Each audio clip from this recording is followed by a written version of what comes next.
exibindo. É muito lindo, mas só pra tirar retrato, pois na verdade são campeiros de aparência, que na vivência não conhecem campo e mato. Não tem na alma o mesmo gosto pela lida daquela vida que o passado nos legou. E no futuro, inventando coisas novas, vão fazer provas de a cavalo num robô. Não frouxa as rédeas, meu parceiro, pro modismo, que campeirismo é muito mais que exibição. É o chucro ofício de quem laça, castra e doma, e assim diploma os campeiros desse chão. Não frouxa a rédea, meu parceiro, pra o modismo, que campeirismo é muito mais que exibição.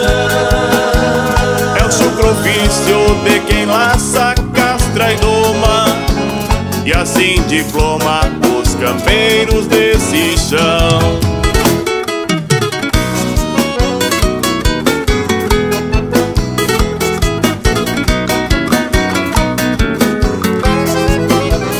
A nossa história não foi feita por atores, nem por senhores que se passam por sabidos. E os discursos desses pretensos caudilhos são estribilhos que machucam meus ouvidos.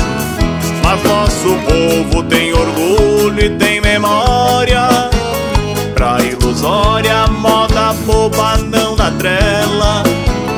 Pois nesta lida quem não tem conhecimento, vendo o momento do perigo, abre a goela.